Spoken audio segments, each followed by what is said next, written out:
My name's Rich, welcome back to Me, My Bike and I. Today we're going to get back to work on restoring the Honda VF750F Interceptor, I think they call it. We need to get it running. Battery should be all fully charged now, it's been on overnight.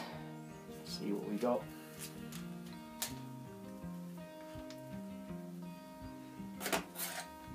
Oh, 13.2.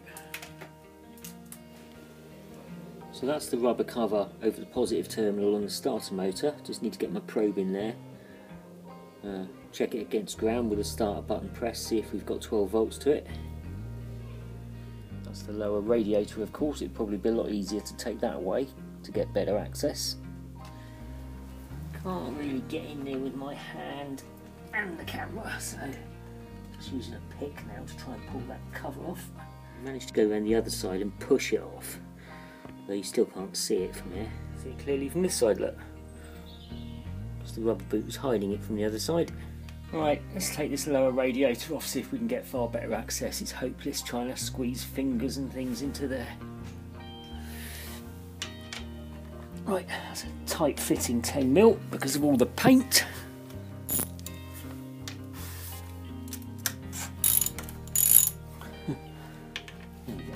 As soon as you turn it, you can see the paint dropping away there.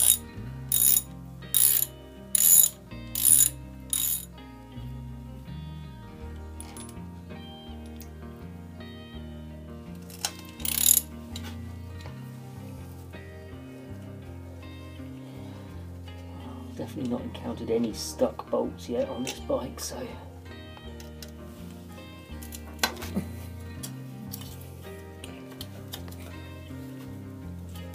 there you go, I think that's out of the way sufficiently.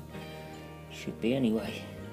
Right, I don't know how clearly you can see that, but I can just put my finger through on it now and I can sort of come up from underneath, etc. So I should be able to get easy access to that with a multimeter probe.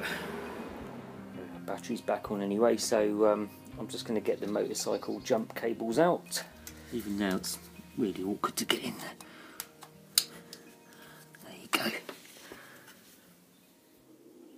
There you go, I'm not sure how clear that is, but that's just the back of the starter from underneath with the jump lead on the positive terminal. So this is equivalent of the positive terminal on our starter motor, and we should be seeing 12 volts to that when we hit the start button. All we know at the moment, of course, is we turn the ignition on, we hit the start button, and we get some kind of whirring from the starter, but it's not turning the engine over. So we've attached a lead to the positive terminal of the starter, and what we're going to do is we're going to see if we're getting 12 volts to it.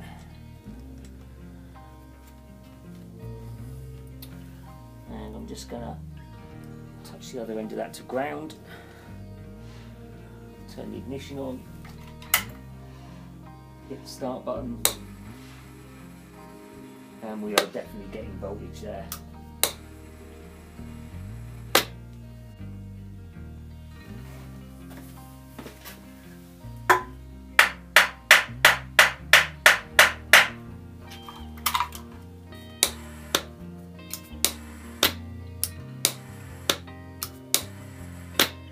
One thing I am going to check though, which is why we're staring straight at the clutch lever here that I'm wiggling, is we're going to check the switch.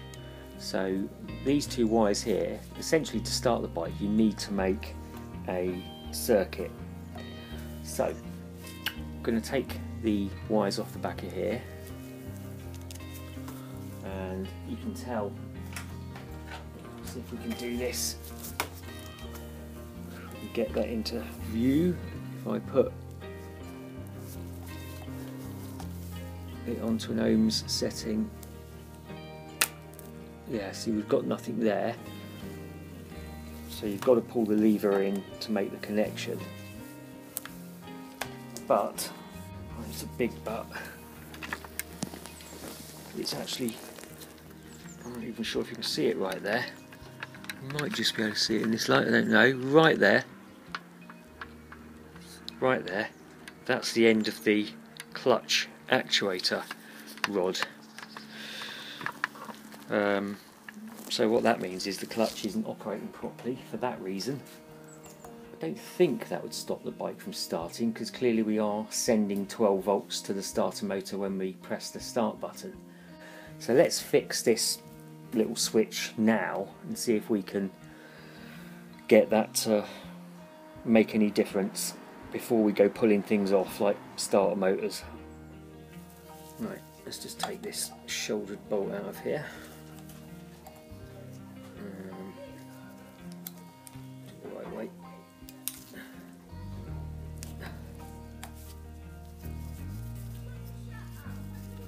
Right, so it's like a little locking nut. And then you still have to unscrew the bolt. Screwdriver so I can get my hand in there properly. Right.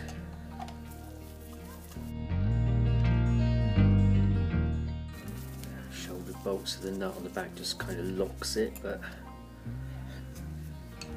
so yeah, that little bar there is clearly bent over to one side. Should locate in, you can't really see,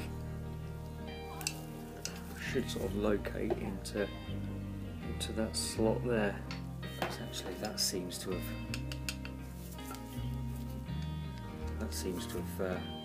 drifted out, which is stopping it from going all the way into the hole. Let's see if we can just get that on the bench and tap that in. Yeah, so you can see this is the way the lever sits, and that little rod was down the side of here, so there's no way this lever could actuate the clutch at all.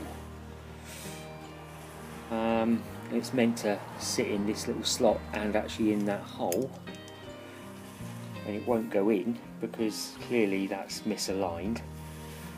So let's just push that back in. Let's do it, I think, in the vise. As I say, I don't think this would stop the bike from cranking. I think it would stop it from firing. But there you go.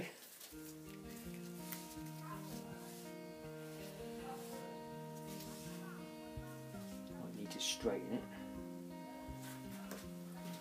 Right. Let's get this back in. We should be able to locate that pin in there now.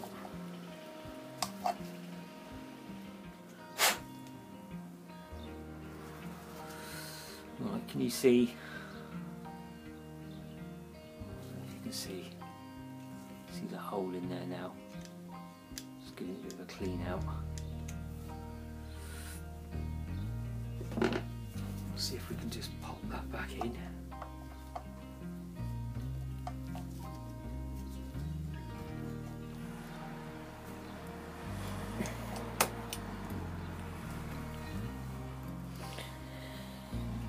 That seemed to have popped in, took a little bit of persuading.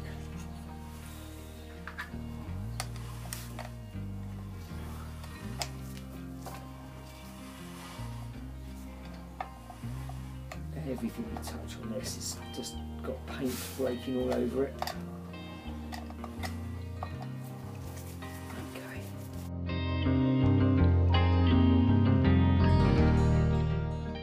Should solve the problem of the stuck clutch.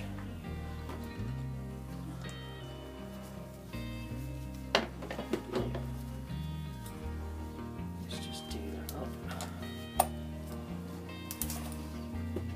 Don't use these ratchet ring spanners that often, but they're very good for low torque operations where you haven't got a lot of room.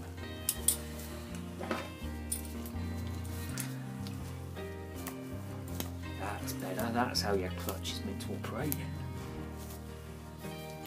Right, so let's just test this switch now. No continuity. And if we pull the lever in, hold them together, we've still got no continuity. So we've got a dodgy clutch switch. That could be our problem. Well, clearly we've got a dodgy clutch switch there, but I don't know whether that will stop it cranking or just stop it firing. I think it will just stop it firing, which isn't really part of our problem. We can't get it to crank, but clearly we've got a broken clutch switch anyway, which we'll need replacing, otherwise the bike's still not going to run. But for the moment I'm just going to jump across those wires just to circumvent the switch.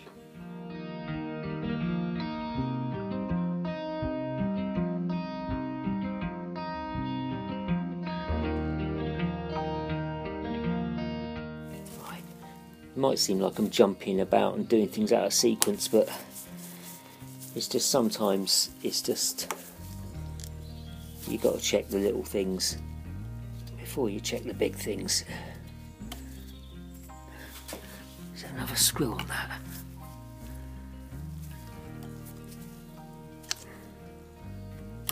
No. Right, let's just hold this in the vise now. There you go, that's the actual switch.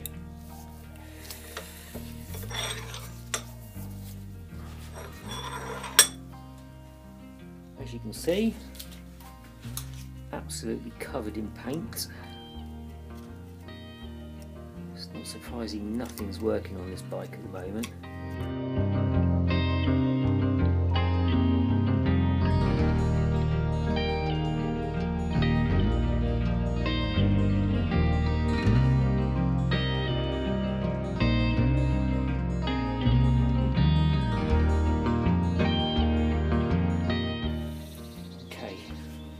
Multimeter set up. Let's just re-verify we've got no continuity there. And let's just press the switch in again. Now we've got continuity. There you go. So we just had dirty terminals. Well, say dirty terminals. We had terminals covered in paint. We had a clutch actuator switch that wasn't connected properly, and now we've got a working switch. Right, so that little dowel pin on the back there needs to locate into that little hole there, assuming it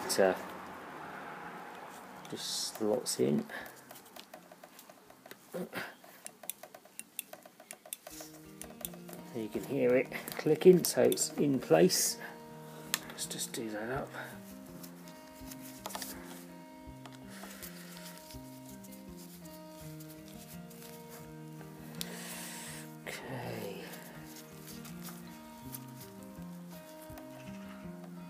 Right,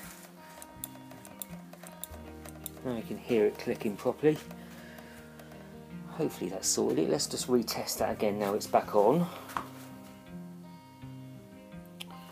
Right, so should have no continuity now. If we can hold them on there and depress the clutch lever. Continuity. Right.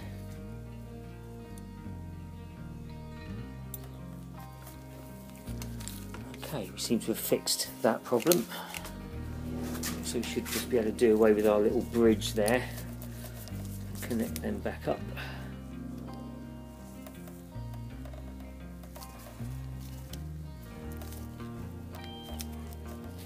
There you go.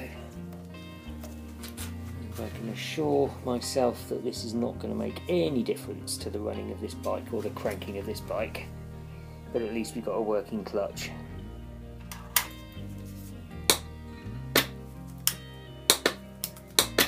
Yep, exactly what I expected. But at least we've got a working clutch. So just as a final check then, I've just reconnected the jump lead to the positive terminal on the starter motor. I'm just going to ground that. We're looking for 12 volts, click the ignition on, hit the start button. Yeah, we've got 12.5 volts going to the starter motor, as you can see there. If I take that jump lead off of there, so we are connected straight to the starter motor there. If I connect that on to the battery positive terminal, ordinarily we should turn the starter motor over and we're not getting anything. Now we're circumventing the ignition, clutch switches, any other switches that you'd normally have on here that will be of a safety nature, preventing the bike from starting or cranking over. We are putting power straight to that starter motor just as if it was off the bike and on the bench. Nothing.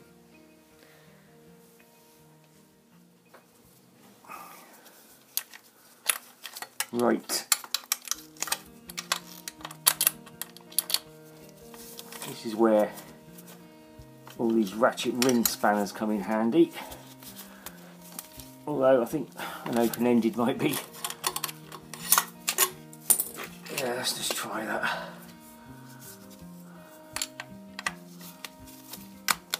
There you go, that moved. Again, not particularly tight.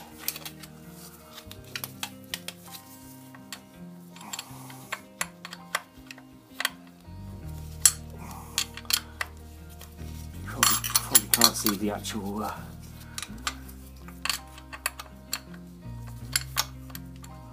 again, that wasn't particularly tight. So if you can see that.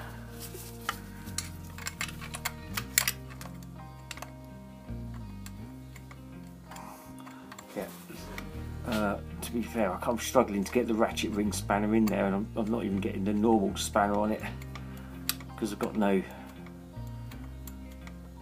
ability to turn it really with the amount of room I've got.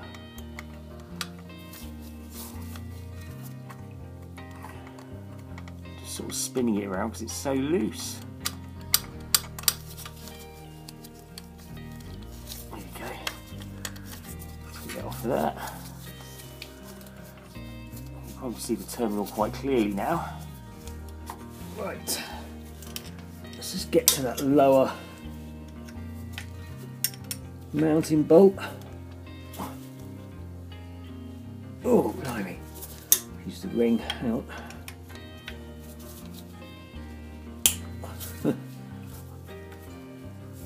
Looks like the first stiff bolt I found on this engine, on this bike.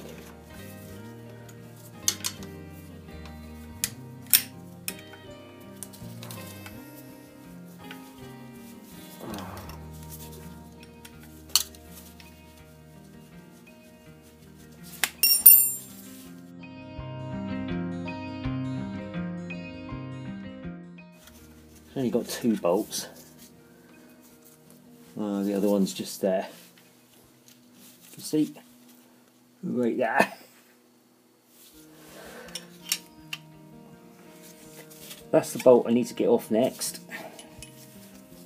Now I can get a spanner on it, but there's no wiggle room to undo it because the filter's in the way.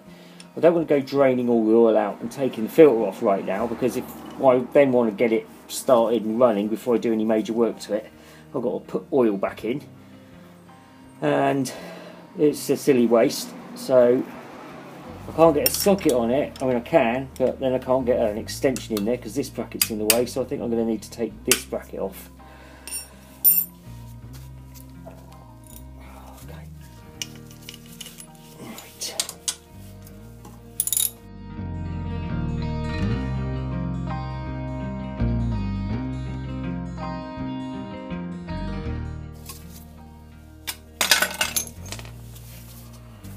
Right, I think we can get to that now.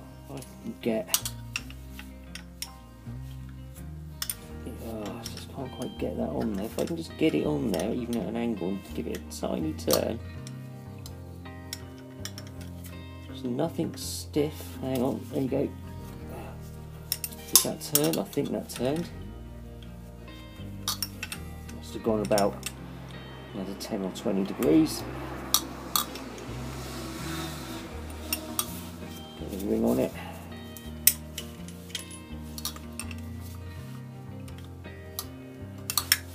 I wonder if it's going to turn with fingers. I doubt it. Oh, turning with fingers now. Good.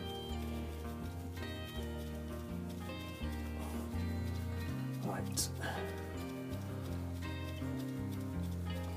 Having said that, when I put it back in, I'm probably going to have to get that oil filter off, so I'm really saving myself anything. Right. Oh, you can see it wobbling like a loose tooth.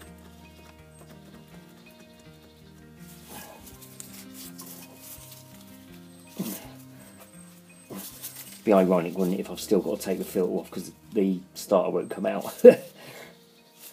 Last time I tried to take a starter motor out, I ended up having to prise it out and take the side case off so I could push from the other side, because you just can't get a grip or a hold of it.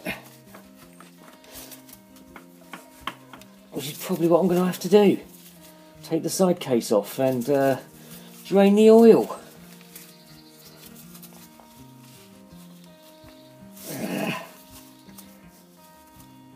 It's come flying out and I'll thump my thumb in between the... It's loose, it's just it's the O-ring that grabs it. I might be able to get a little screwdriver the other side in between the side case and the motor to kind of pry it. That's not part of the mating surface, don't panic. Won't do any harm. Yeah, it's not, well, yeah, it's wiggling, but it's not coming out. Need somebody with a bit more muscle than me. I think it probably, no, it's not moving. Might just suddenly go. Be a result, isn't it? It suddenly went. That was a result. There you go. Oh, good. Lovely. Right. Let's get to bench testing this thing. Oh, it's really difficult to turn. Can you hear that? Really graunchy. So what we'll do is we'll get some power to it.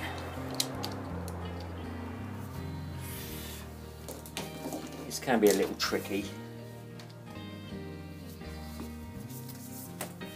I'm just going to hold on to it. Now, if this was working properly, it should practically jump out of your hand.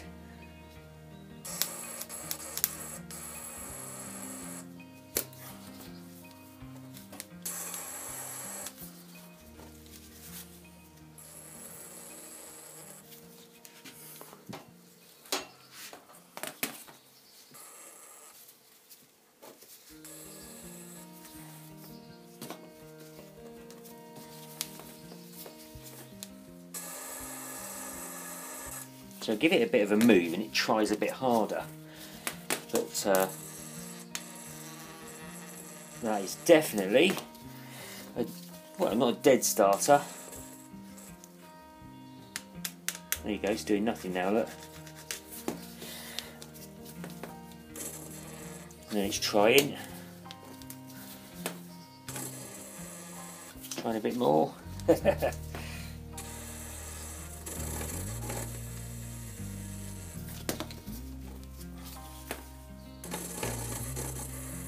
Not enough torque there to turn your engine over anyway.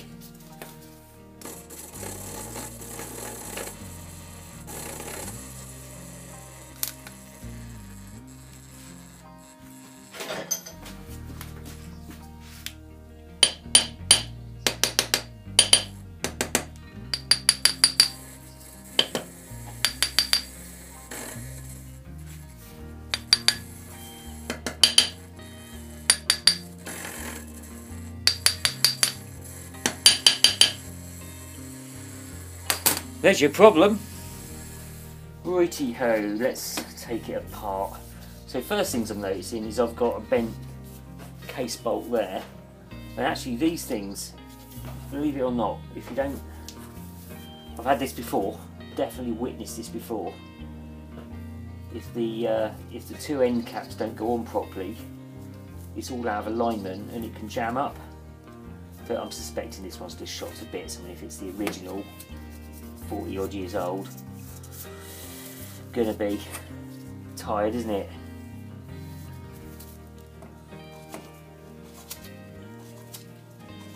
Anyway, let's see if we can get these case bolts out.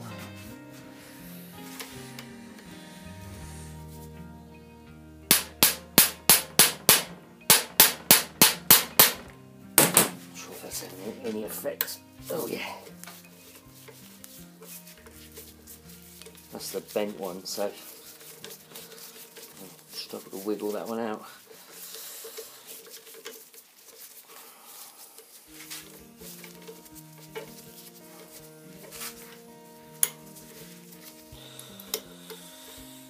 Okay, one down.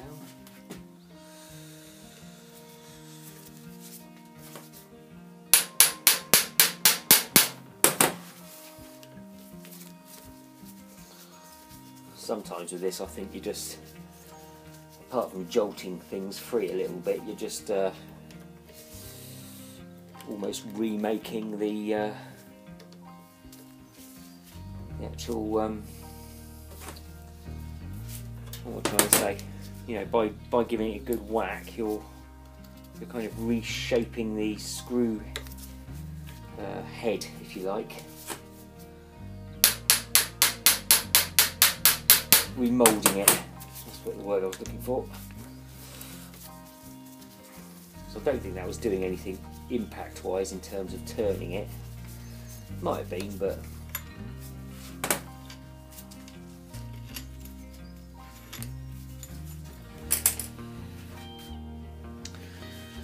we'll see.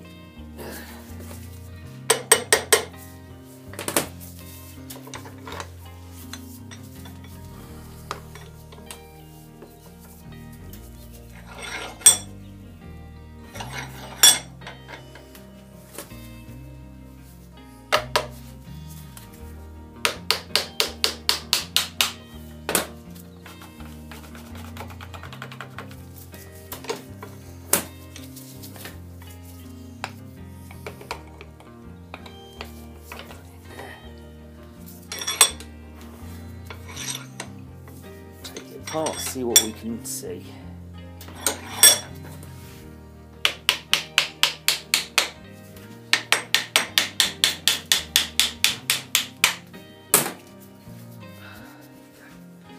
Right.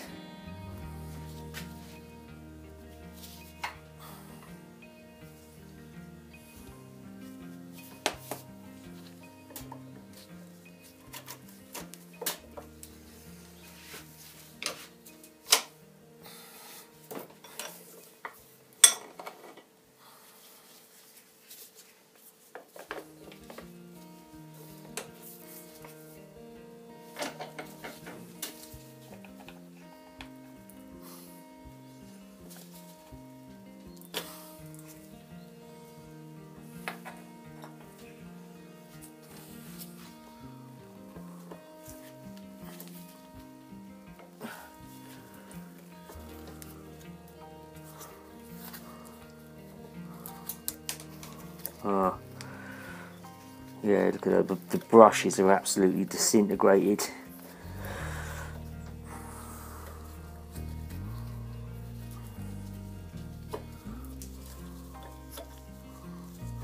You know, as in the carbon. There's only one lot of wires left. Sorry, 2 wires left out of 3, and the actual carbon brushes, would you call them, at the end have completely disintegrated. Yeah, pretty shot to bits. That bearing sounds absolutely terrible.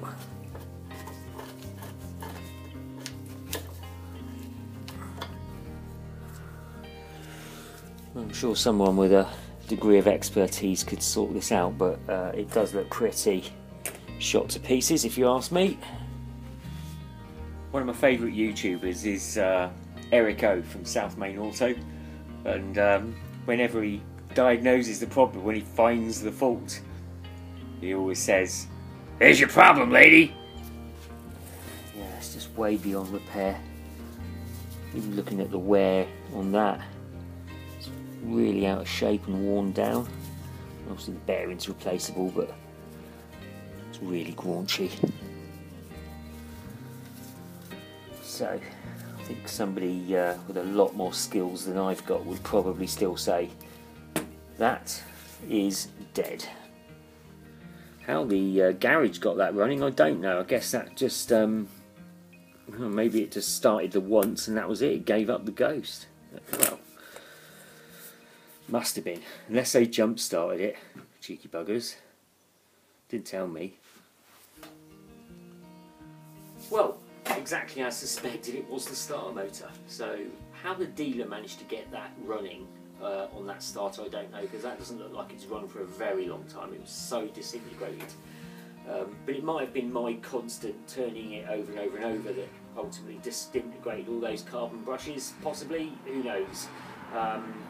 But the dealer had it running, they showed me on video it running, they may have bump started it.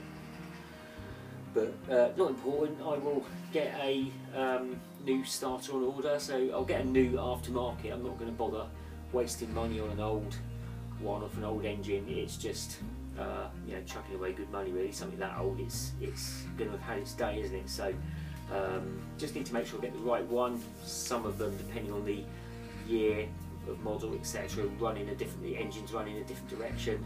I think it might have been at some point in the distant past where it went from a shaft drive to a chain drive, so not sure, so just need to be careful on that.